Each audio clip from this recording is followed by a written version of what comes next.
All right. Thanks for attending this session, which is the second session on how to enter the tantric path. And in the last session, we focused quite a bit on um, some of the main differences between Sutrayana practice and Tantrayana or Vajrayāna, Mantrayana. It goes by all those names. Um, Secret mantra practice. And I started the session with that because that's really the series. I started the series with that because that's really, really important to keep in one's mind as one looks to engage in this path. And so tonight, what we're going to do is we're going to focus on some of uh, the parts of what one should also know and have in one's mind before one enters the tantric path. And so that we're going to start uh, with a basic meaning of what Vajrayana is, and you'll see how that's a thread that is very important as we go through the rest of the session tonight. And then as we have time, I'm going to lead that into discussing um, qualities of the Vajra master, who's the Lama or Guru who actually grants empowerments during a ritual. And then I'm also going to talk about um, the most important qualities that we need to look at ourselves in terms of as we enter the tantric path and what should really be sort of in our mind stream as a practitioner. And then from there, as we have time, we'll go into actually talking about the empowerment. Now, all these things, for maybe some of you who have been around Tantra, you might have some misconceptions or are unclear about like what are you, maybe as somebody who hasn't yet entered the tantric path, actually allowed to even hear about in terms of these topics. Because as we know, Vajrayana is considered secret. And also, one can't really know what the actual practice of any specific tantra, whether it's in one of the three lower classes of tantra or highest yoga tantra, we can't really talk as anyone presenting information about tantra. We can't talk about a specific practice of a deity.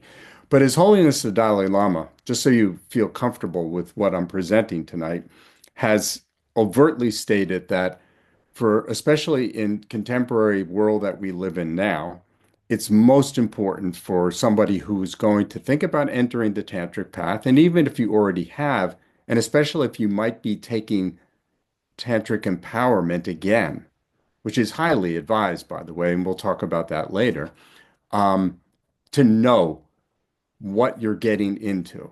And so there's certain guidelines he's presented in terms of like what that embodies, and that's what I'm following, just so you know, because I want you to feel comfortable with not being nervous about me talking about something that I'm not allowed to talk about as it relates to specific practices, and that maybe you shouldn't hear yet, especially if you're not yet a tantric practitioner.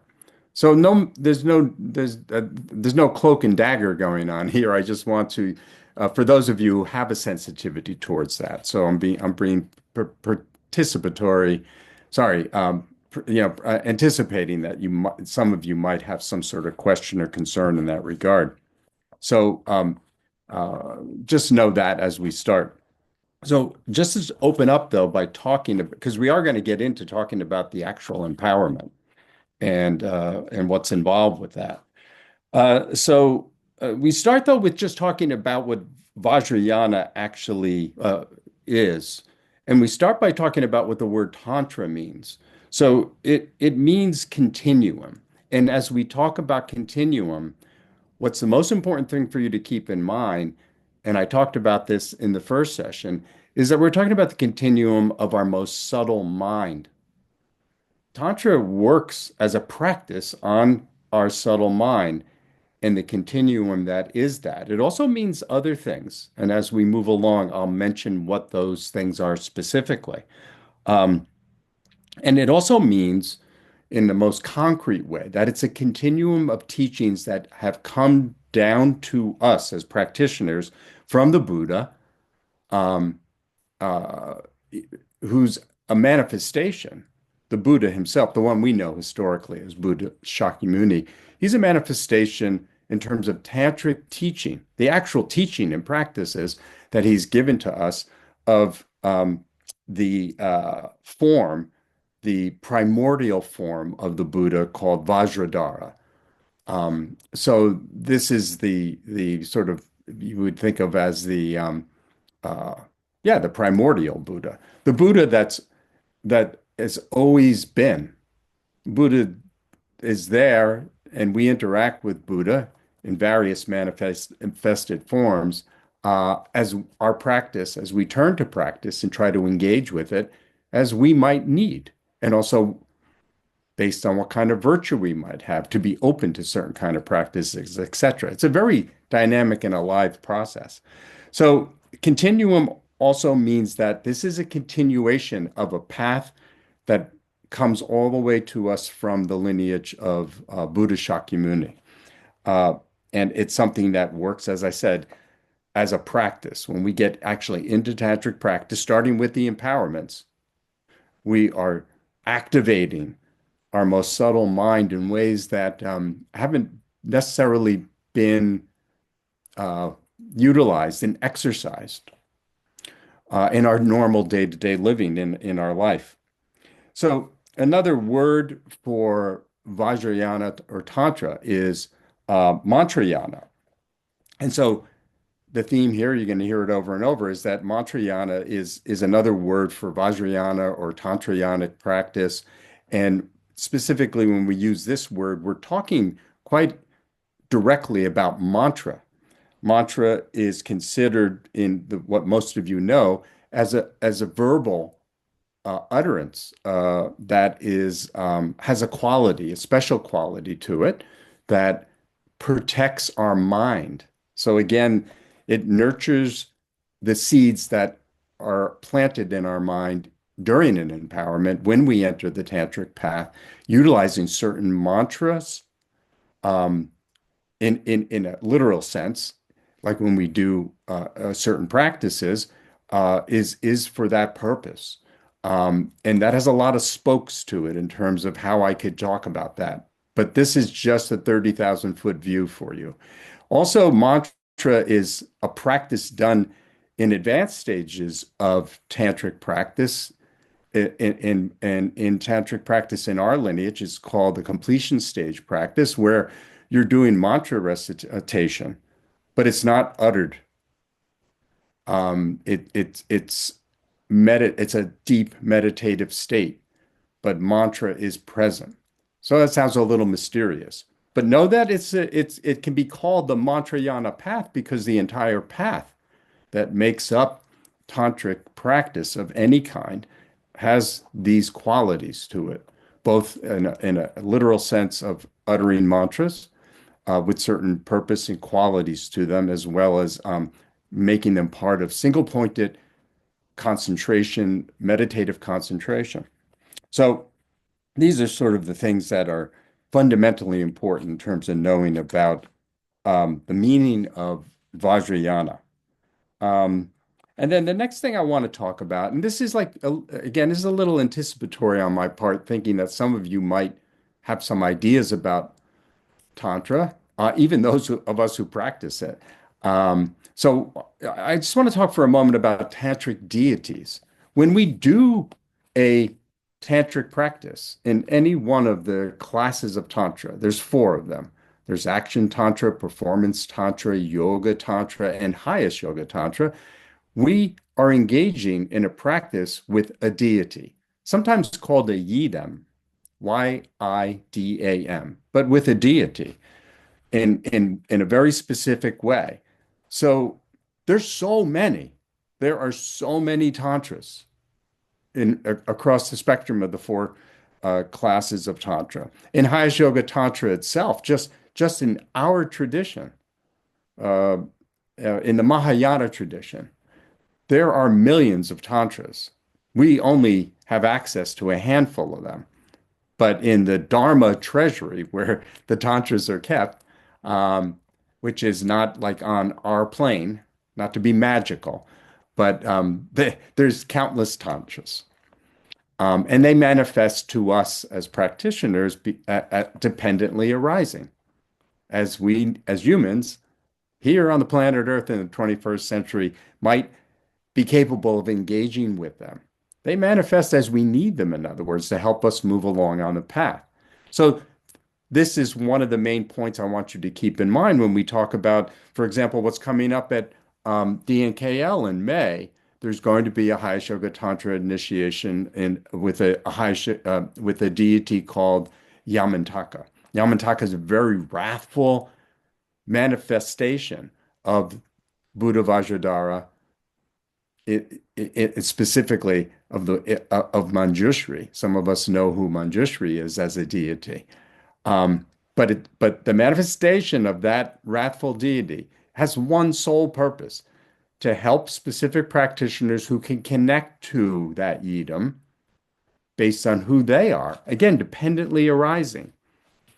And Shopper Choji Rinpoche will be talking about dependent arising in his talk that is going to be right before he gives the Yamantaka initiation.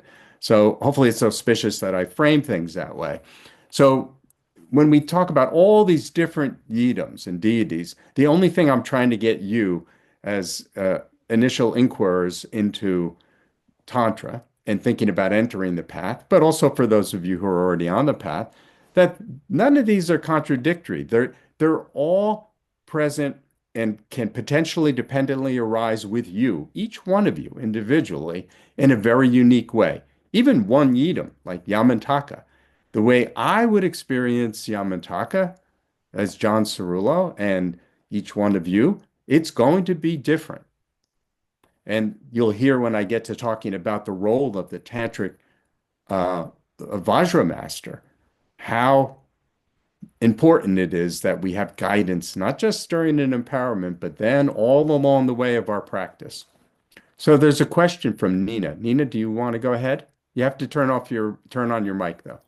Yeah, please. I'd be very grateful because my tradition is the Theravada tradition, Yes. and some of this, I need some translation on certain things. Sure. Yeah, thank you. Okay.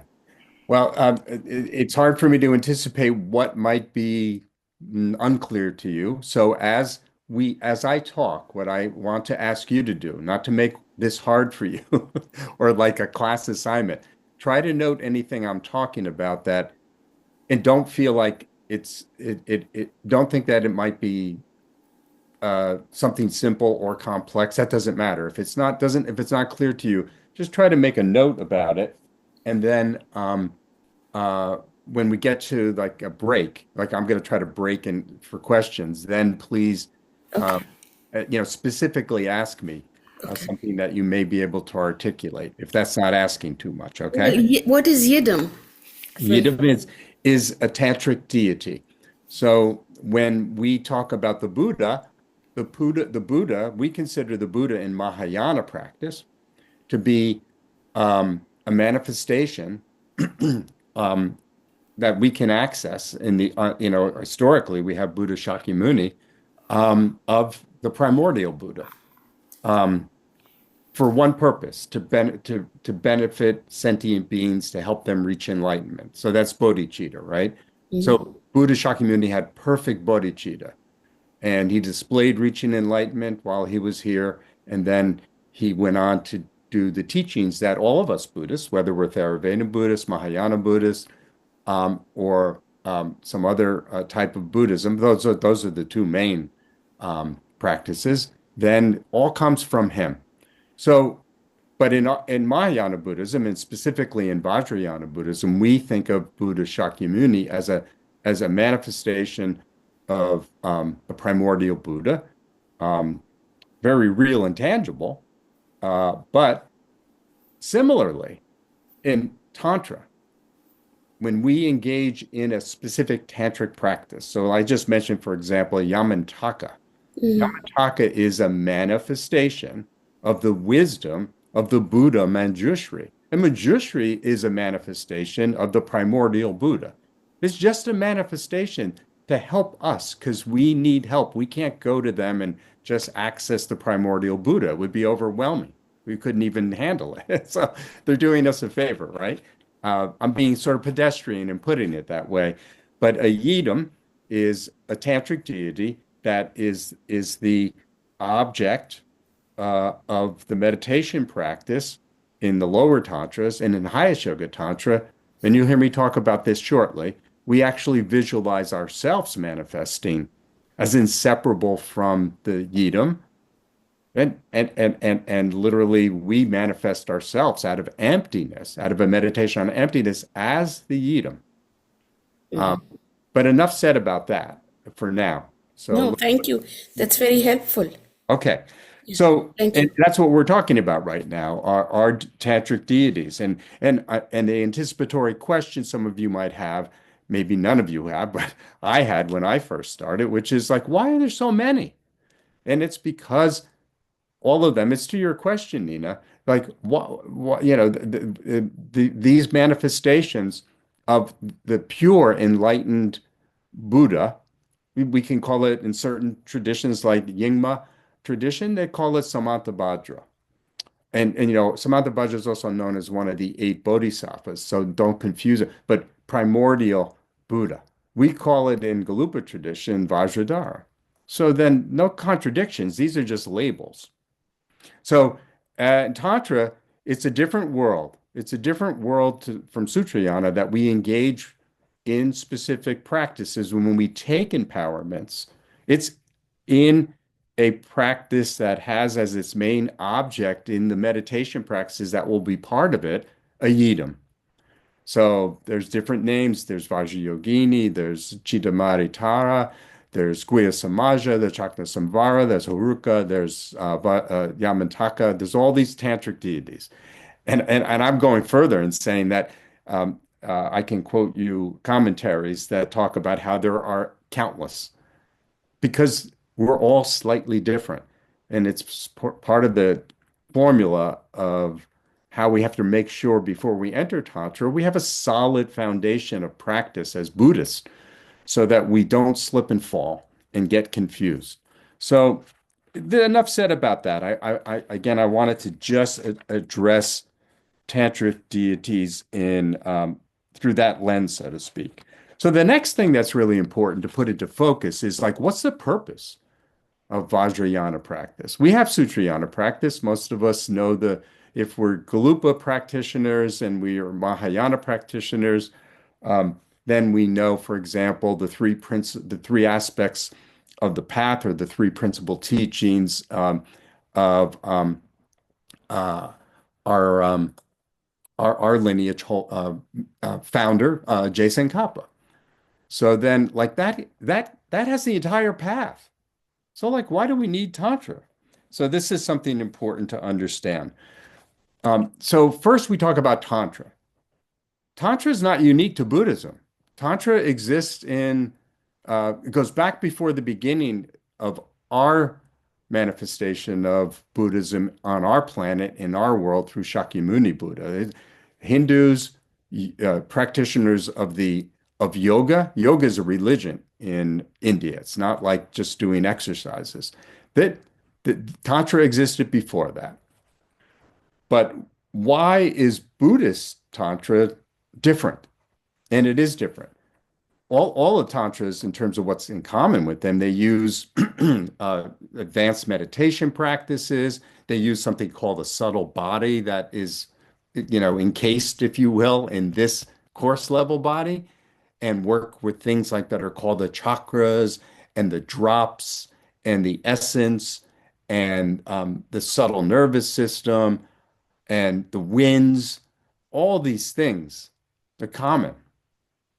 So what and you can have deep, deep realizations of meditative states. So what's the difference between why can't I just do a tantra that maybe comes even from an older tradition than Buddhism? So again, this is where being a Buddhist before you enter Tantra is very much recommended because otherwise it doesn't really work. You have to know that the qualities that are nurtured, that are the foundation of Tantra, are actually the Sutrayana practices. They are, they contain, therefore, the tantric practices, they contain um, the determination to be free from samsara. This is renunciation, bodhicitta. And we talked about this in the first session, a really urgent, heightened form of bodhicitta, where you just have to move onto the tantric path very quickly because you can't wait 3 great eons to finish the path in order to benefit people as or sentient beings as a Buddha. The quick path, the tantric path, will get you there much faster. And bodhicitta is one of the main motivations to bring us there in tantric practice. And then the other one is emptiness. So these 3 qualities, and also going for refuge, I forgot that, foundationally to the 3 jewels, and then renunciation, and then bodhicitta, and then wisdom of emptiness.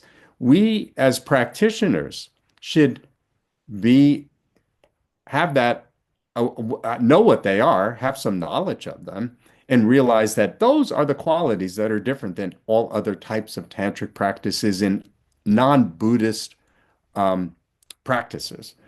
And without them, you cannot reach Buddhahood. So this is something really important to understand. And the actual purpose, therefore, of doing tantric practice or Vajrayāna practice is that we're working with deity yoga, like I talked about. We do use the word yoga quite a bit. You notice that what we were talking about principally is highest yoga tantra, although there are all 4 levels of tantra. My talk here for these 3 sessions is mainly focused on highest yoga tantra. So here, what we're doing, and I talked about this last time, is we're using special methods on how to bring to complete realization, method and wisdom, the 2 practices that are normally done in Sutrayana practice separately, alternately, back and forth, over and over, with a course level mind. Remember, we talked about that last time, and with in the realm of conceptualization. And that just takes a really long time. And we're working with our ordinary self, this thing, this physical body. And it's in the course level mind, parenthetically, is a contaminated mind, subject to karmic ripenings every single second. So we're combating that while we're trying to do Sutrayana practice. They take us to the same place, but they do not that path takes a lot longer, and you have to alternate between the development of those 2 qualities that end up being when you completed the path of Tantra, they end up being the 2 forms of the Buddha, the truth body of the Buddha and the form body of the Buddha. The form body is for the purpose of benefiting other sentient beings. The truth body is to satisfy, so to speak, your own purposes in reaching a state of enlightenment. So that's the purpose of Vajrayana. You can work because of deity yoga and the specific practices it contains. You can simultaneously develop both of those qualities. Method is what, in its enlightened form, is what's called the illusory body or the form body of a Buddha. And then the wisdom in its purified form is the clear light mind, our most subtle mind in a pure state. Those get work, you work on them together through the entire practice of highest yoga tantra, and they're realized simultaneously. And they become what we call the union of method and wisdom, or bliss and wisdom, or bliss and emptiness. Bliss is interchangeable with the word method, And it can be done very quickly by utilizing the techniques that are available on this path. So again, this underscores how it's a quick path that underscores a lot of what I talked about last session. Um, so this is so fundamental, the whole thing about being able to develop these two qualities simultaneously. They are the two wings of practice in Sutrayana and in Tantra. But in Tantra, you can realize them simultaneously, right from the beginning of the practice of generation stage. So we might be a little wonky with being able to do it very well, but then we progress. It is a path. So so in highest yoga tantra, then I'm specifically talking about that. In the lower three tantras, there's practices that are similar to highest yoga tantra, but one of the qualities that they do not include is what's called the generation stage and completion stage practice. And fundamental to both those practices in highest yoga tantra, the meditations have you generating yourself inseparably from the yidam, from the deity. You are the deity. And then you have the qualities of the deity in your mind. And those are the two aspects of developing method and wisdom. When you can do that through the practice, how you can hold them together. So this is something to really keep in mind in terms of like when you ask yourself the question, why would I take this path versus the one I might already know very well, which is the Sutrayana path. So the next thing I want to talk about is abandoning false expectations of Vajrayāna. Um, One of the most important things about Vajrayāna is what I just talked about. And and highest yoga tantra specifically, the only way to reach that state, that yogic meditative state of the union of those two qualities, the two main practices of Buddhist practice, method and wisdom, um, is through highest yoga tantra. So even any other path, according to our tradition, no matter how far you get on the path, you eventually, to finish the path, to actually reach Buddhahood. Even if you're like a 10th level bodhisattva, even if you guys don't know what that means, that's a very highly realized sentient being who's seen emptiness directly, is already doing activities in existence to benefit sentient beings with bodhicitta. But to reach the permanent state of Buddhahood, even someone at that level needs to eventually get on the highest yoga tantra path, even if they're only there for like an instant to finish the path. So eventually, all entrance ramps get onto the highest yoga tantric path, no matter what path you're on, and all the paths take you all the way to the finish line, but to cross the finish line. So there's no undermining any path here. All Theravada paths, all Mahayana paths, Zen paths, they all take you to enlightenment. There's no contradiction there. So this is like, don't start parsing this in an inappropriate way. So, but it's important not to think about Vajrayāna inappropriately, like it's something special and better than or different from. It just has a different technology that one uses and deploys in traveling the Buddhist path. Um, and the other thing that will help you if you're going to enter the tantric path, really have a clear foundation to stand on, is that you would have previous to deciding to take tantra, practice, practice the sutra path. Even taking this class that I'm doing, getting some preliminary knowledge and footing on what is tantra, is really important before you enter tantra.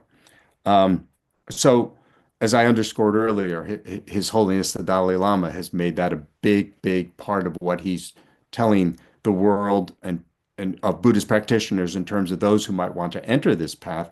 what they must do in order to do it properly. Um, so having really solid foundational teachings in Sutrayana, but also preliminarily in Tantra, which is why I hope all of you are here tonight. So this is important, and especially, some of you have heard me do this. I recently taught a course on this at DNKL, which is especially if you're a Mahayana Buddhist, you want to have a solid foundation in Sutrayana practices of, I mentioned them already earlier, but it's worth repeating, an understanding of the three principal teachings of Mahayana Buddhism: renunciation, bodhicitta, and emptiness.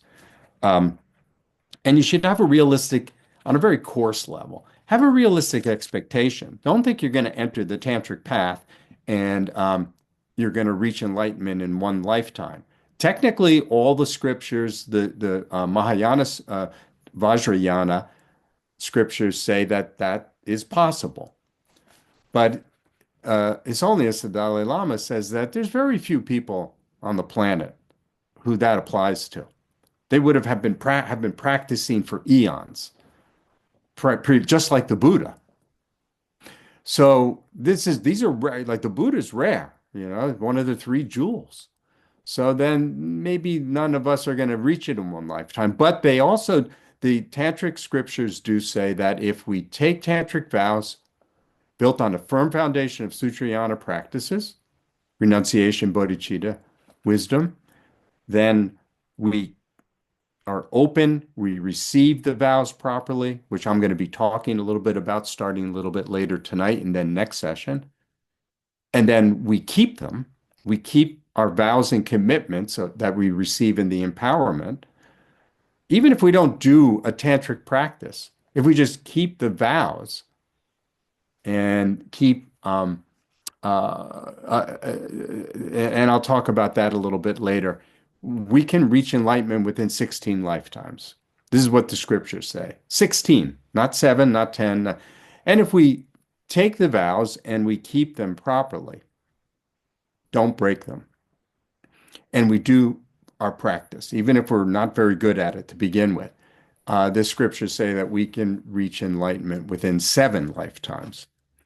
So, but His Holiness the Dalai Lama says, don't count on any of that. You can enter the tantric path, but like be committed for the long haul. If it takes you, like it did Buddha Shakyamuni, 3 countless eons, well, be committed to that. It's okay.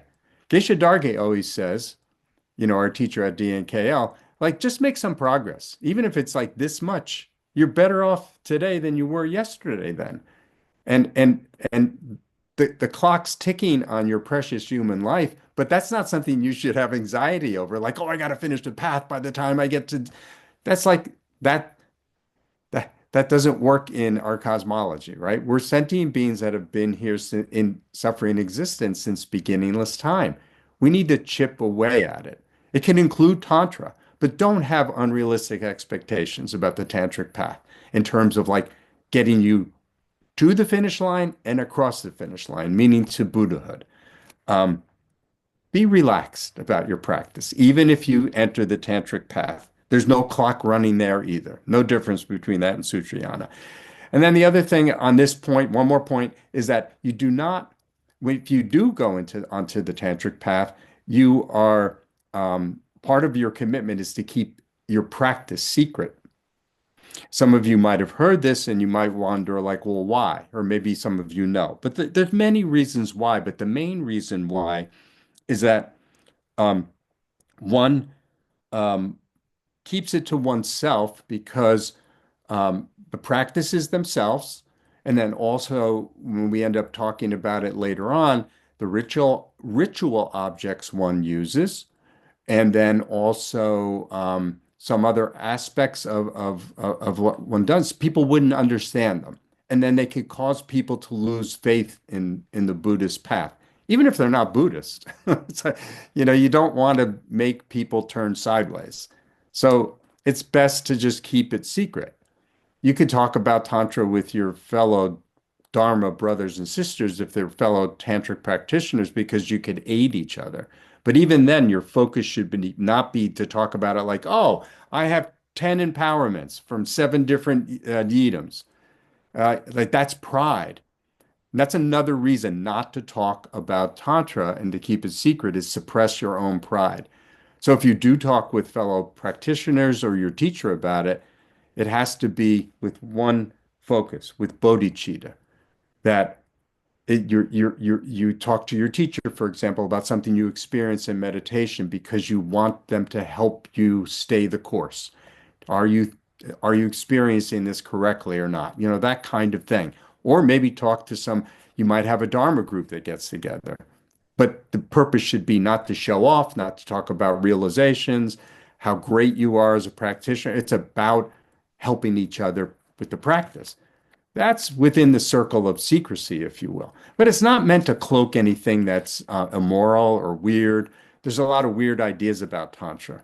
You should have no, there's nothing weird going on. So, in terms of why we keep it secret from that point of view, it's mostly to protect others primarily, and then also to protect ourselves, not to be inappropriate with how we envision ourselves as a tantric practitioner. So now I'm going to share this screen. Yeah, okay. This way you don't have to be looking at me this whole time. Let me find what I want to bring up. Yeah. No, not that one. All right.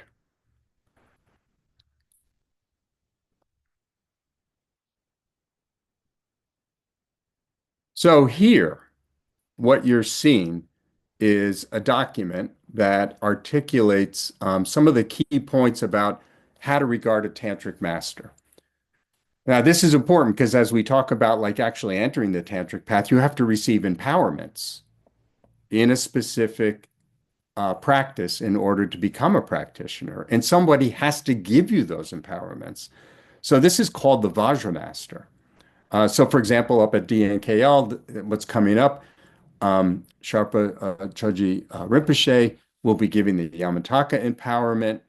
In that role, during that ritual, he's to be seen as the tantric master. Also, following that, he's also going to be giving the Vajrayogini empowerment or blessing, as it's called.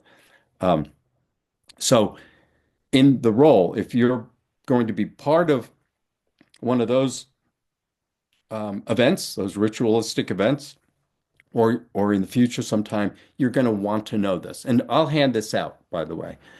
But I wanted to cover some of the key points here about how to regard a tantric master. So obviously, it's the one who bestows the empowerments, as I just said. They're literally our lifeline to tantric practice. And why are they? Because here's that word continuum again, which is what Tantra means. As I said here, Tantra means continuum, and specifically the continuity, the continuation, actually, the continuity of empowerment from one guru to the next. We're talking about in time, going all the way back to the Buddha himself. And the lineage must be unbroken and thus continuous. And that's really, really important. Otherwise, it loses its power. These are actual empowerments that are operating on a very subtle level that are transmitted between you, between the Vajra master and you in your most subtle mind stream. So this is something important. And often when you go to an empowerment, you'll hear the tantric master talk about his connection to whom he received or they received. It could also be a woman. I shouldn't say he. They received um, their uh, their lineage through, and then they can usually go back all the way to the Buddha. So even when you take on a practice in after you take your vows, one of the things that you make as part of your meditation is recalling the lineage masters of that particular tantra. So this is how important you actually bring them into the continuum of your own practice and you have them bless you. So it's very, very important. So once we receive an empowerment for a guru, they become our tantric lama because of that. We're entering a specific, you could have lots of lamas and gurus, by the way. Don't get concerned that if you take tantric practices um, on and you take empowerment, you have to know that it's a special connection in the lineage that's now connected to the one you received it from, and then backwards all the way to Buddha Shakyamuni. So this is very important that you regard them as your tantric lama or guru because they are. Doesn't negate your connection with any other guru or lama that you have. And then how to view the Vajramaster. Um, you hold in your mind that they are, there's a typo there, it says are twice. They are the Buddha, appearing as the deity. That's important. Um, and then you're also not just supposed to um, see them appearing as a deity, you're supposed to see them as inseparable from the deity. The deity, again, is the one whose practice we're about to undertake, starting through the empowerments. And then visualize in the appearing aspect of the deity. So they're inseparable. And when we see them during the empowerment ritual, we are supposed to try to see them as the actual deity. So if you're going to be, for example, doing a Yamantaka empowerment coming up, you're allowed to look at an image of Yamantaka to become at least familiar with him in a very coarse level. That's okay. Um, and or Vajrayogini, which again Rinpoche is going to be giving in a few weeks at the beginning of May at DNKL. So I mentioned those two with purpose. So you're supposed to see them as appearing in the aspect of the deity, meaning remember the deity is just a manifestation of the Buddha. So we call that their aspect, their appearing aspect. Um, and so we want to allow ourselves to feel very comfortable holding in our mind that they are inseparable from the deity. They are the same. And this has special meaning when we talk about receiving the empowerments. They're a factor in the empowerments being able to be transmitted because we're actually receiving, the Vajra Master is representing, and more than representing, they are the deity for the empowerment because we're receiving the empowerment, which you'll hear about in a little while, directly from the deity, not from a monk who is we might normally see as appearing as a teacher, a lama. So this isn't like without purpose. There's this great purpose here. It's part of like what makes Vajrayāna practice the quick path. So how to see yourself in relation to the Vajra master? Well, a great Buddhist teacher of the uh, who died, recently. I think he passed in 2007. But anyway, Jen Losong Chopel said, "Tell yourself again and again, as if repeating a mantra, quote, the guru, the deity, and oneself must be seen as inseparable." So now we're adding you to how you're supposed to see yourself. Not only do you see the guru and the deity as being inseparable, but you are inseparable from them, or from them. And you'll see how that when I start talking about the preparatory day, which is the first day of a Hayashoga Tantra initiation, how that is made so. It's the very first empowerment that occurs. And then when the next point, when you generate as the deity, you are generating as the guru. So again, this nurtures the whole experience of inseparability. And then when you see the guru, you are seeing the deity. So it's like mix and match yourself with one or the other, you're all the same, no difference. And this is important because in Hayashoga Tantra, you are using something called divine appearance, where you appear while you're doing the practice as the deity. And then actually, you're supposed to train yourself to imagine you are the deity even when you're not practicing. You're supposed to permanently move into a place where you function like I'm functioning right now, but you're supposed to be imagining that you are inseparable from the deity and the Lama, and the deity and the guru, um, just as when you're doing the practice itself. And that, without talking about the specific practice, we're still at 30,000 foot view. And then once you're able to see the guru and the deity as inseparable, you will receive quick and profound blessings. This is one of the most important things when there are blessing activities going on in High Yoga Tantra practice. That if you're holding that inseparability in your mind, which is called a union of emptiness and bliss, then this is where the the accelerant is put on the accumulation of your virtuous qualities being placed into your mind stream during the empowerments, getting nurtured and fed like almost with like superfood, that move you much quicker along the path to develop all the qualities that you need on the path, like meditative concentration and an acute awareness of like what emptiness really is. So this is very, very important. And then connecting to the Vajra Master. When we receive an empowerment, there's an actual meeting of the minds. By now, with everything I just talked about, like you should kind of get what that means. There's an actual connection that occurs. And during an empowerment, it's very active. There's a whole scenario being played out. You're being led by the Vajra Master through each step. And there are activities that you and the Vajra Master are doing. And so I put here as the second bullet, the third bullet, an example of a blind person and a guide in a museum.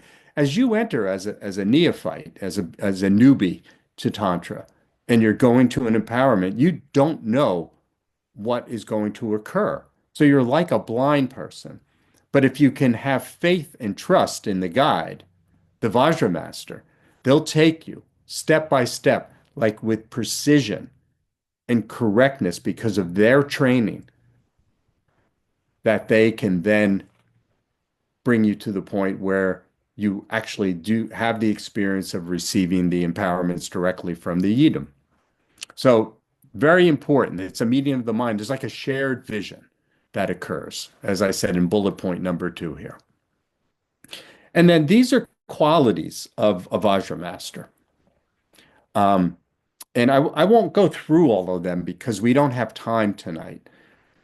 This is part of a handout. So remember, we're getting together one more time. I'm purposely sharing this kind of information with you so that you can come back with any questions or concerns you have. Because especially if you're going to be taking one of the upcoming initiations at DNKL, you should feel very clear and comfortable about like what you're doing and who you're doing it with, meaning this particular Lama. So it's as important. So this just outlines in a verse form from Avakosha's from his verse 50 verses on the Guru, qualities that one should have. Um, Let me just see what came in on the chat. What's the definition of renunciation? Vinaya has various vows. Yes. So as we talk about renunciation, it is talking about certain practices that help you to develop and meditation practices that develop the quality of renunciation, but associated with it in the Mahayana tradition, one does receive and take proactively take vows that are associated with that's similar to like what you do in Theravada tradition. Jackie, you have a question. Thank you, Shauna. Would you please scroll the page back to the connecting to Vajra Master?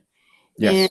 And the second bullet point, if one is fully engaged in the ritual and pays close attention, with preliminary advanced knowledge and awareness, there is a sharing joint visionary experience between the Vajra Master and the student. So my question is, fully engaged, in the ritual. Um, what should we understand that to Yeah. be? Yeah, I'm glad you asked that. And I'm sorry I kind of blew past that. Because I was hung up on trying to talk about the connection. So thank you, Jackie, for that question.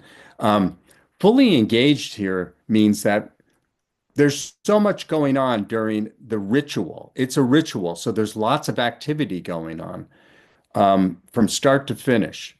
And typically in Highest Yoga Tantra, it's a 2-day event. Um, there's the first day where there's preliminaries, and the second day where there's the main empowerments. And I'll get into all that. But this is tricky because it can be very distracting. There's a lot going on. So, for example, there's like aides to the Vajramaster, like going around and giving you certain ritual elements that you use during the ceremony, during the ritual. You could be like letting yourself like be just sort of distracted with that. Hear this clearly. A empowerment ceremony or ritual from start to finish, ideally, if you're trying to be a really good participant in it as a disciple, so to speak, it's a meditation. The entire practice, empowerment, is a meditation. So fully engaged really means try to be in a meditative state. You're asked to do lots of visualizations. You're asked to experience certain things connected to each one of the activities. Try your best to do that. That gets to the other part of that sentence, which is pay close attention because you're going to be, again, if you're going to the one that's coming up, you're going to be taking it from a Tibetan Lama who is going to be speaking in Tibetan. And then there's a translator there. And the translator is good. He's like one of the best. But you have to pay close attention because he's disseminating a lot of information that you have to be following. You're really following the Vajramaster, but you have to be paying attention unless you speak Tibetan. And then you're really blessed because you could just engage directly. So you have to pay extra close attention because you have a translator stuck in the middle of you. Nothing wrong with the translator. Without that, him or her, we'd be in big trouble. So really fully engaged means go with the intention that you're going to work pretty hard for the 2 days of like trying to follow the meditation very closely. Try to use your inner imagination and mental concentration as being requested by the Vajramaster through the translator. That requires paying close attention. This will allow you to experience in the moment, along with the rest of my sentence, preliminary advanced knowledge, which is why you're here tonight, by the way, because I'm going to give you enough that you can have context. Like what's going on? Because you won't know what's going on otherwise, unless you've been there before. But even then, maybe you're not so clear about it. I'll admit to all of you that when I was a tantric practitioner, I did take a few courses that were authorized at the time, called Tantric Paths and Grounds Teachings. Uh, but then I have to tell you, the first 3 or 4 times I took initiation, it each time it got better in terms of my awareness of what was going on.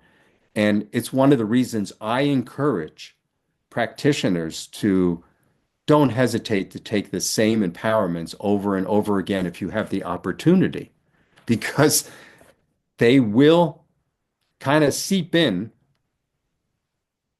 connect that meeting of the minds a lot, a lot more when you have that happen. So the reason we're offering this course at GNKL is to help give you some of that preliminary advanced knowledge and therefore awareness. But you got to make this effort, especially if you're thinking of going to one of these two empowerments to really study this material. And like tonight, I have 4 or 5 handouts that you'll be going home with. So anyway, does that help, Jackie? Thank you so much, Jonah. Okay. Let me see. There was also a few other questions. Are those the 5 precepts? Yes, what I was talking about previously to Nina's question. And this is Nina's question too. Will you be emailing these to each of us? Wasn't planning to, but I will do that now that you're asking. Thank you for asking that. And then another point was Tantric path is only offered through the Vajrayāna path and not Theravada. Question. That is correct. I'll take a moment to say that I could also bring up a diagram if I had it handy, but I don't. In Buddhist practice, you could put in the middle of a Venn diagram where you have interconnecting circles, Theravada practice, Vajrayāna practice, and Mahayana practice. So just imagine three circles, and right in the middle, the connecting point is the first turning of the wheel of Dharma, the Buddha's Four Noble Truths, and all the other teachings that come from that. That's the common thread between all three traditions. But Mahayana Buddhism, technically speaking, even though I told you to envision as a Venn diagram with three interconnecting circles with Four Noble Truths at its hub, is technically a division of Mahayana Buddhism. So it is not technically part of Theravada Buddhism. So that's an answer to that question. Thank you. Thank you. Okay. So here, as I said, to go back to where I left off, I won't go into the qualities of a Vajra master in terms of reciting them. Avagosha's verse here is very clear, self-explanatory. I encourage you, for those of you attending, take it home. I'll put it at the end of the teaching. I'll put it in the chat like we did last time. And just meditate with it. Meditate with the verse. It's very profound, but very easy to understand. Same with the 10 outer qualities. I'm not going to go through these. If you have questions about any of them, bring them to the beginning of in 2 weeks, the last session that we're going to have. And the 10 outer qualities, I'll say one thing about them. These are the ones that are emphasized for a Vajra master who is conducting an empowerment in one of the three lower tantras. Action Tantra, Performance Tantra, or Yoga Tantra. But typically, a Vajra master who does highest Yoga Tantra has these qualities and also these, what are called 10 inner qualities. So here I will just mention that these will be experiences that you would have on the first day in terms of what's going on during the preparatory day of the empowerment in highest Yoga Tantra. These 3 and 4, where he can give these specific empowerments. This is very special.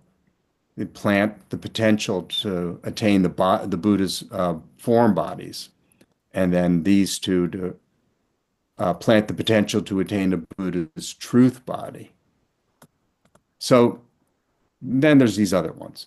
So this document will be one of the ones I circulate, but I wanted you to have an understanding of that.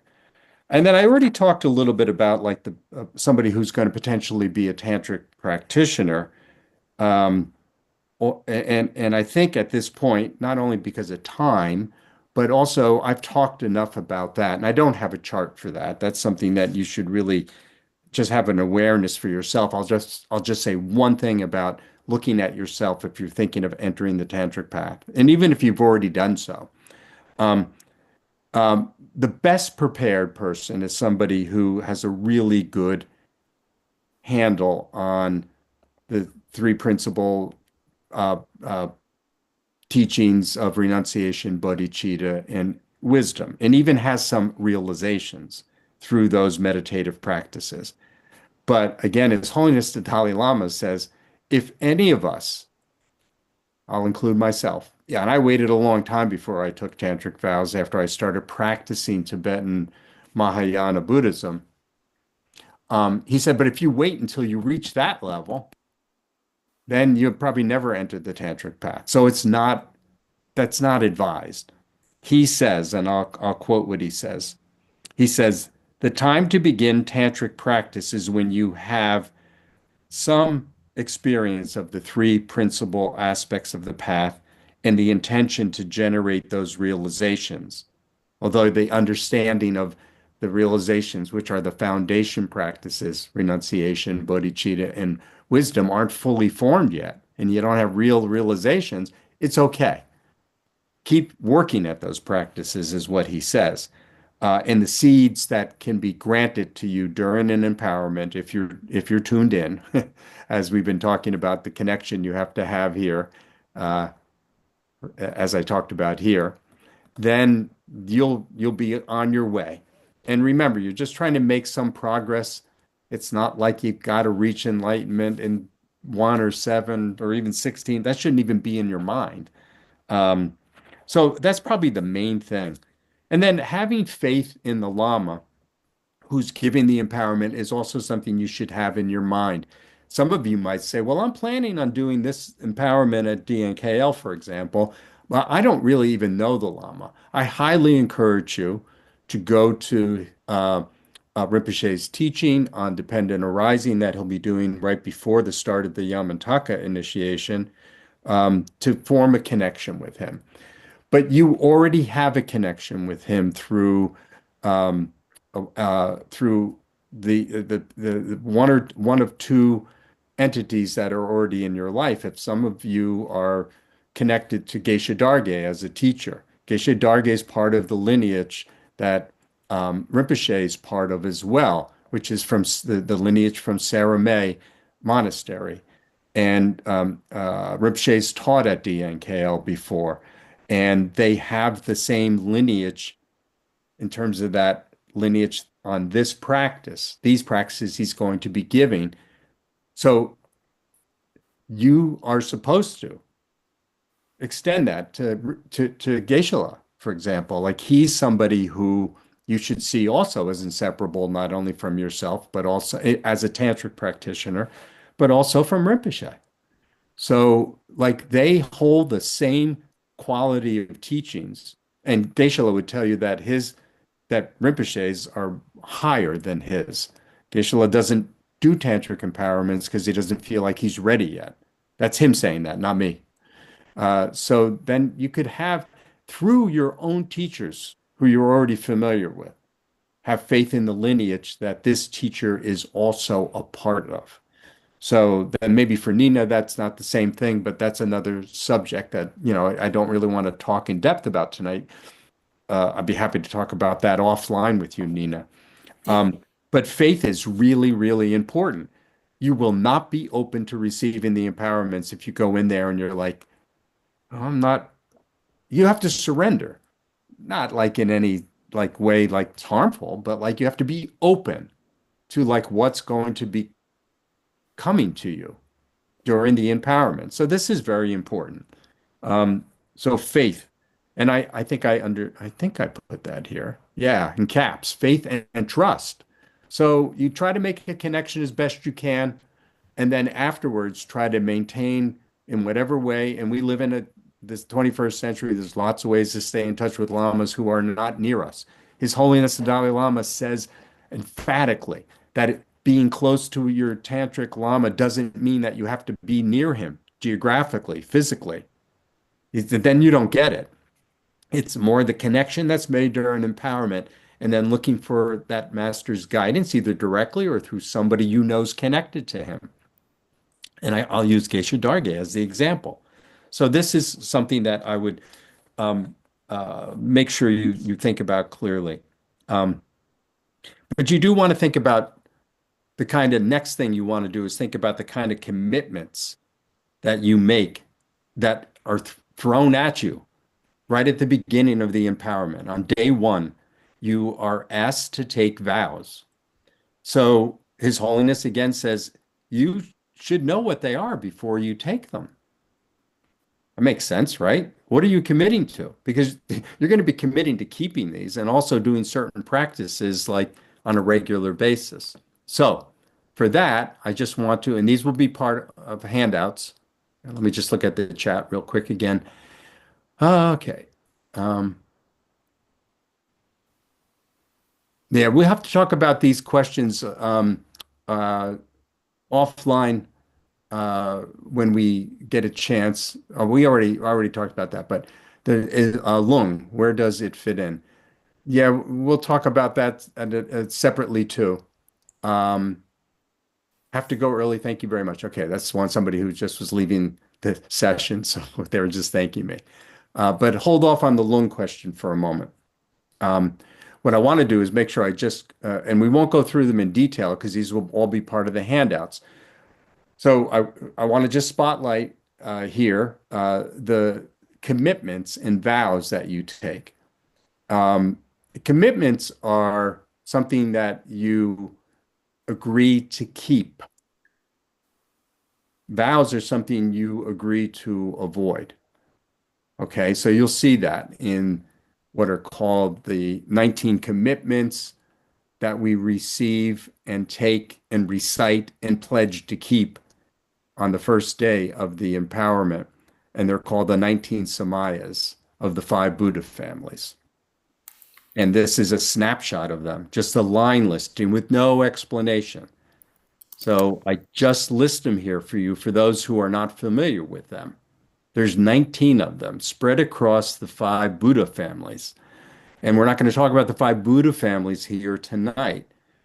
But I will say to you that in connection with these vows that we take, they're all very purposeful, not to just receiving the empowerments, but as a quality, all 19 of these that will inform and help us with our actual tantric practice of whatever deity we're practicing in highest yoga tantra.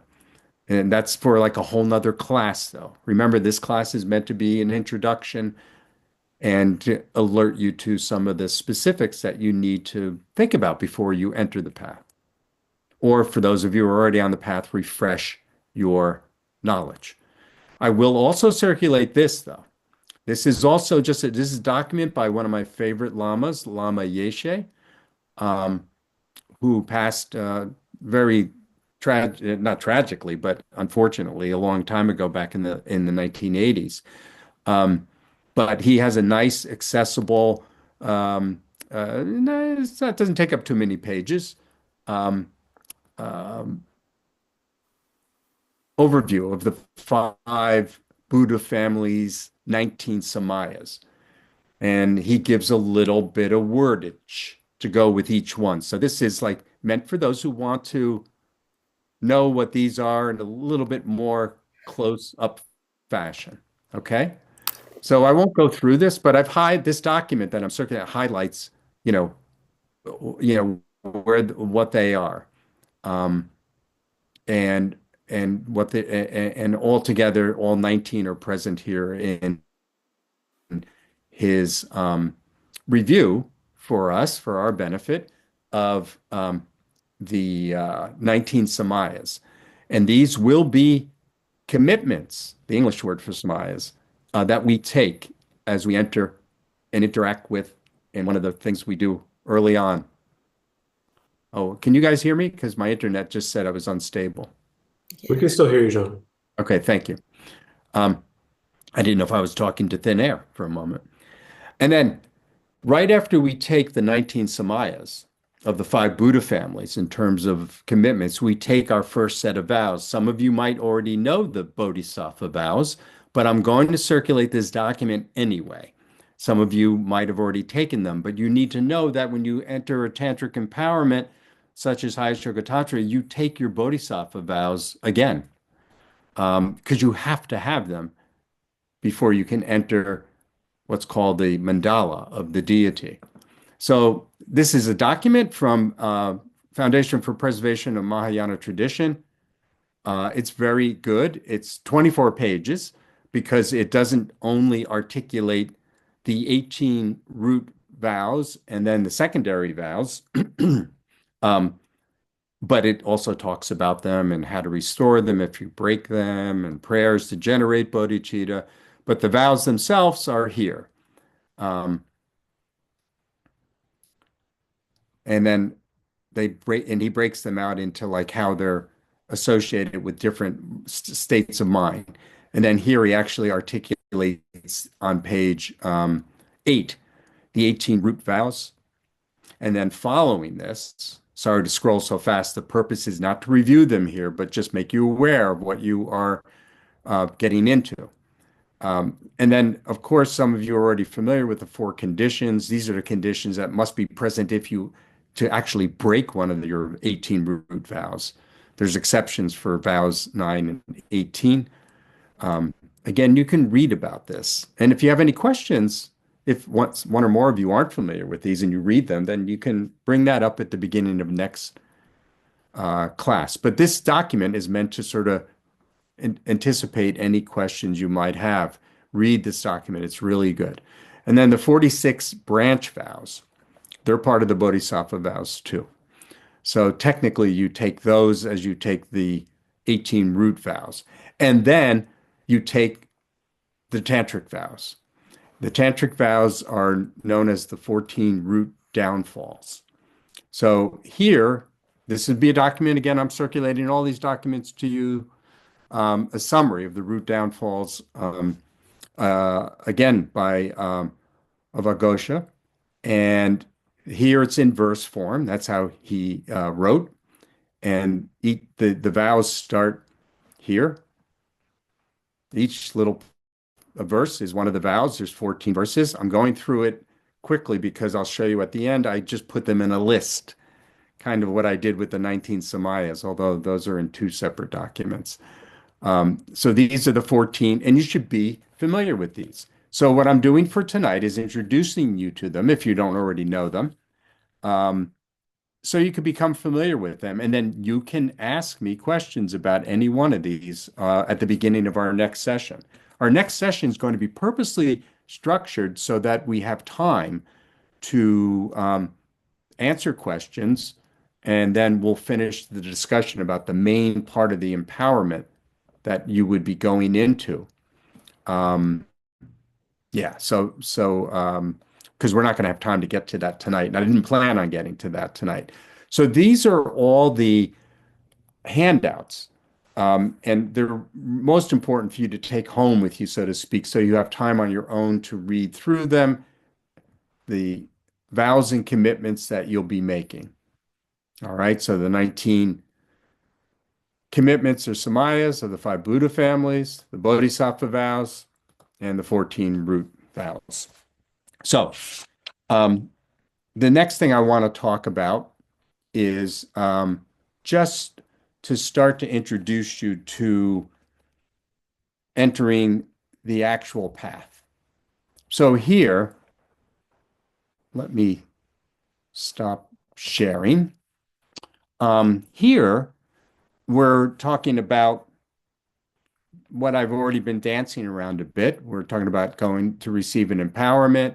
We're talking about like receiving it from a tantric master. We kind of know what that already is. I don't need to talk about that. But I will tell you, especially since Rinpoche is going to be giving two Highest Yoga Tantra empowerments that are coming up. He's giving both a Yamataka and a Vajrayogini. I want to point out the difference between the two. Because if some of you who are planning on taking Vajrayogini, you must make sure that you already have an empowerment in one of the what are called principal practices of highest yoga tantra in our tradition, because this is being done in the Galupa tradition. So that would mean Guhya Samaja, Chakna Samvara, Yamantaka, Kali Chakra. These are some of the popular ones, if you will. So if you don't have one and you want to take Vajrayogini, you better make sure you go to the Yamantaka first. And there's reasons for this, and they get quite complicated. And I did some investigating of like the sort of concrete, detailed, complex reasons why one of those principal empowerments are required before you take some of these other highest yoga tantra practices in the form of a ritual like Vajrayogini. And the main thing I could tell you is that an empowerment, like the ones we're talking about, the principal ones in our lineage, are they are they include the whole kitchen sink. So like you're introduced into the deity's mandala. You're you take your vows in the deity's mandala. Um, you get the blessing of the mandala. You get a blessing of your body, speech, and mind. And the way that it's been explained to me is that when you take one of these empowerments, like Guya Samaja or Kala Chakra or Yamantaka, it's like the entire tantric world is there to witness this. It's like Geshe Darge does an analogy where he talks about how you can envision like all the tantric deities being like all the heads of state in the entire world, all like 200 and something countries that are officially have heads of state, and they're all there. And there's one principally standing out for that particular empowerment. Let's say it's Yamantaka. And so that's why that particular empowerment ceremony authorizes you to enter that particular practice because there are nuances, but it has everything. It has the blessing of the three bodies, which are technically called a janang, and they also include everything else that that you need to be able to do a practice of highest yoga tantra. But then if you look at a practice like Vajrayogini, that's one where the purpose of it is to take one of those heads of state that are there during your empowerment and one of the principal empowerment rituals and bring you closer to them, to take them out of the crowd and introduce you specifically to them and their specific practice. And His Holiness the Dalai Lama calls it a blessing of the four main empowerments that you have already received in one of the principal ones that preceded that. And also, there are special qualities that they contain that are unique to Vajrayogini in this case, since that one's coming up. And that's called a jinlab. It's different than a blessing of the three bodies, which is a janang, or an empowerment, which is called a wang. So there's all these differences, but it does make sense very dynamically in terms of like why you can't just do a Vajrayogini blessing. If that's a full-fledged highest yoga tantra practice, why can't you just take that empowerment? Why do you have to go through, so to speak, one of these others? Because you don't get everything in the ritual. It's not that Vajrayogini doesn't have everything you need to do a highest yoga tantra practice to reach Buddhahood. It's just that its ritual doesn't have all of that. It has only taking that specific deity sort of out of the group, and bringing it closer to you and blessing your empowerments with certain qualities that are unique to her in that particular case. I could go on and on about this, but I'm only bringing it up because some of you have questions about it, and that hopefully helps. Further, you are supposed to also, in order to do Vajrayogini practice, receive an oral instruction about the actual practice. During the blessing, you will receive, if you choose to take it, the mantra of the yidam, in this case, Vajrayogini. And you'll receive an explanation from the tantric master about that particular mantra and instructions on how to recite it, how often, how many times, what to hold in your mind, all of that, very important. But in order to do the actual generation stage practice, what's called the sadhana practice, then you're supposed to have an oral transmission instruction from a lama about that. So some of you who might be going to the Vajrayogini initiation, you might want to request from Rinpoche that he do that, even if he doesn't do it right away. You also want to always find ways to bring the Lama back, even if it's on Zoom for that kind of a thing. anything you could trick them into interacting with you, it's like a blessing, especially if you can hold them in your mind always as being inseparable from you. So I wanted to underscore all that. And then as for the preliminary practice, um, we'll start to talk about that a little bit. We won't have time to go into too much depth tonight, but I already articulated what the Sutrayana practice is that is supposed to underscore um, or be the foundation of entering the Tantric path, which are the three principal teachings of Sutrayana Buddhism in the Mahayana tradition. Um, but then when we go past that and we talk about the preliminary practices that one might do to enter Tantra, there are some practices that, depending on the discretion of your teacher, they would maybe require you to do before you enter a full-fledged Highest Yoga Tantra empowerment.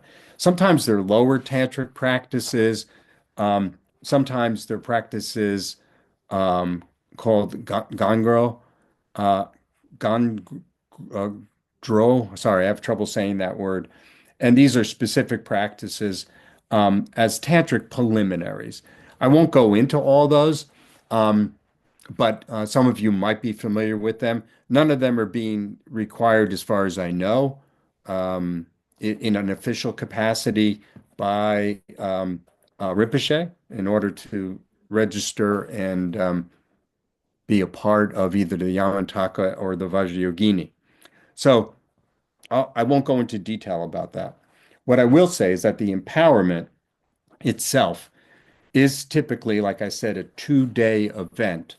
And this, for what's coming up at DNKL, just to put it into context, on Sunday, I think it's May 4th in the afternoon. Yes, thank you yeah, that's what I was talking about. Gongro, yeah. Um, so on the chat, you can see how that's spelled. It's Ngondro. So um, Rinpoche will be starting what's called day one of the initiation on Sunday, I think in the afternoon. In the morning, he'll be doing his own preparations, which are very intense and very detailed, that have to occur before he then steps into the role of the yidam and performing the ritual of the empowerments. And so, um, what typically happens on the preparatory day, it's very much the same as somebody, if you've taken tantric empowerments before, they have the nature of whereby officially you're not required to attend.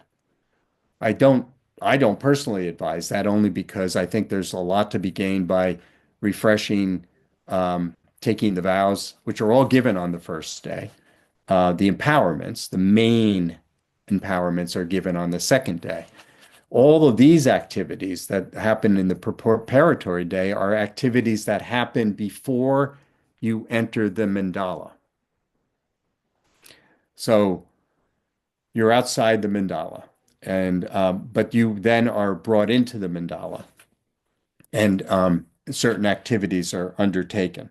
So where I'm going to outline for you what those activities are on the first day. Um, there's 5 activities. The first one is generation of motivation and bestowal of the inner empowerment. So the inner empowerment is where you're actually born into um, the form of the deity through the Lama. And that's where you better be listening closely in terms of it's very detailed, the visualization that you go through. I'm not going to talk any further about it. This is a 30,000-foot view again. But that happens instantly right at the beginning as you enter the premises. And one of the first things that happens is an official activity is that you are reborn as the yidam yourself. And for the rest of the meditation, I called it a meditation, meaning the empowerment over the 2 days, you're supposed to maintain yourself in that form as best you can. That's very important. Um, and then the next thing that happens is what's called the recitation of petition prayers. and consolidation of devotion to the mantra method. So this is a series of prayers that occur, um, uh, right after the what's called the inner empowerment, the one that I just alluded to. Um, and then the Vajra master tells you that he will be, um, you know, uh, bringing forth through this ritual these activities. And then you'd petition him to go ahead and do it. That you want this. And I won't go into the prayers that are involved in that, but they are pretty straightforward and accessible and something that you'll understand completely. And then the next thing that happens is that you actually take the vows. And those vows I already went over on those printouts that I'll hand out shortly. I should probably do that soon, so we're getting to the end of the session. Then after that, at the end of taking the vows, you start with the Bodhisattva vows, and then you take the Tantric vows, and then you take the vows of the 19, the commitments, the samayas of the five Buddha families. And they're all recited. It's all part of like what you do. Um, and we won't go through that ritualistically. That would be like a whole nother course. Um, but know that this is what's happening. And then at the very end of that, you are you are given a blessing. And that blessing is a body, speech, and mind blessing. It blesses your subtle body, speech, and mind with very important empowerment seeds that will then allow your subtle body, speech, and mind to ripen into the Vajra body, speech, and mind of a Buddha. So that's a really important one. And it could go right past you if you're not paying attention. So something to really think about. When you hear Om Ah Hum, repeat it a number of times, that's when that's happening. But if you listen closely, the translator will be informing you. He's very good. Some of you might know him. His name's Art Engel. As for if you're doing the one that's coming up. And then after that, real quick, um, the principal person who has requested the empowerment is the one who represents the group. I don't know, there might be 10 people there might be 20 people there, but there's one person not everybody goes up and goes through doing the next step. The next step is where that person who's representing the group um, goes up to the mandala and throws a tooth stick. It's called a tooth stick. It's like a stick, and it throws it, and it's an indication for that person and all of you, which Buddha family, which Vajra family, which family you will principally practice reaching enlightenment through this deity, because there are different manifestations of the Buddha in the form of the five Buddha families. So each one of them are represented depending on where the stick falls. So it's kind of fun. And then you're also given a water blessing for purification. You're also given what's called a protection cord for protection during the ritual, especially that night you'll be going off premises, and then you're also giving something called it's like a little sprig of what's called kusha grass.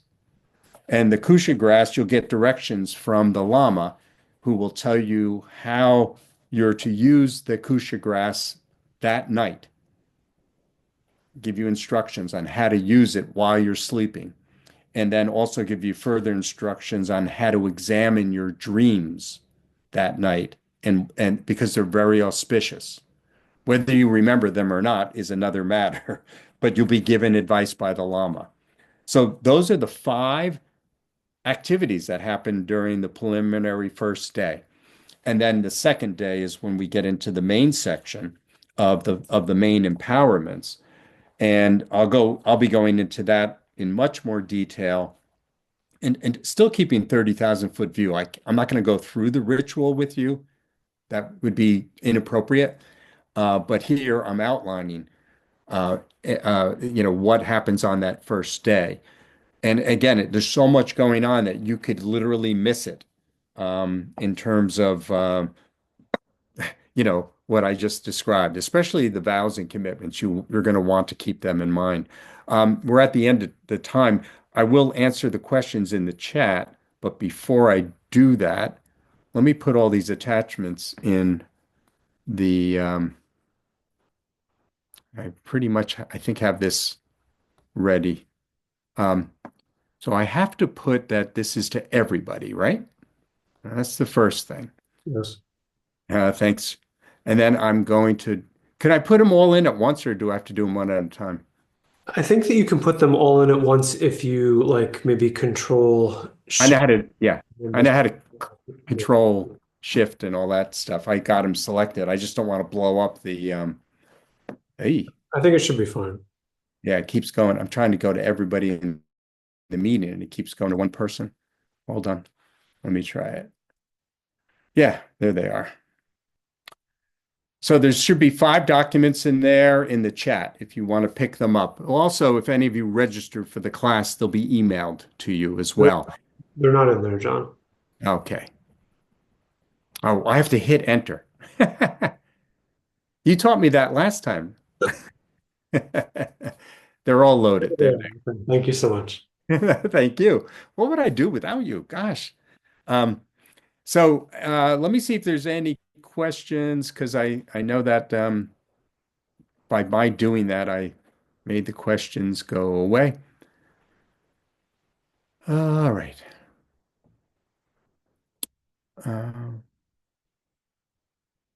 The principles, and the question is, the principles in Galupa tradition mean what in English? When I was using the word principles, I was talking about the principal teachings in Mahayana tradition. Um, and specifically in Galupa, they're called renunciation, the principal teaching of renunciation, the principal teaching of bodhicitta, and the principal teaching of wisdom. So those are what are called the 3 principal teachings when I was using that. I also later was referring to the principal deities of Hayashoga Tantra. Those are the deities where you get the full empowerment of of the mandala, body, blessing of body, speech, and mind, the main empowerments, the samayas. I mean, you get it all. That's like the whole enchilada kind of thing. Whereas if you take an empowerment of like Vajrayogini, you're getting a more focused, shorter ritual.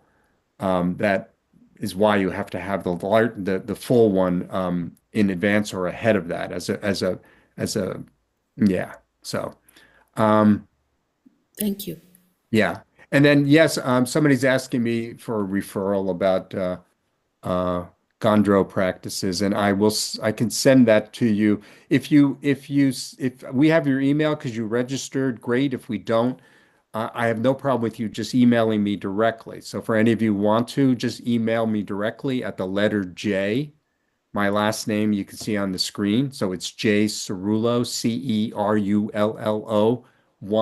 13, J Cerullo 13 at gmail.com. And I'd be happy to supply you with anything as part of a follow-up. Um, okay. And then the last things in the chat are like people just thanking me. So let me share just in closing. I just like to do some auspicious prayers at the end of the teaching here. I like to do a short life prayer. You can turn off the recording if you want, Shilpa. I would like to do the short life prayer for His Holiness, also to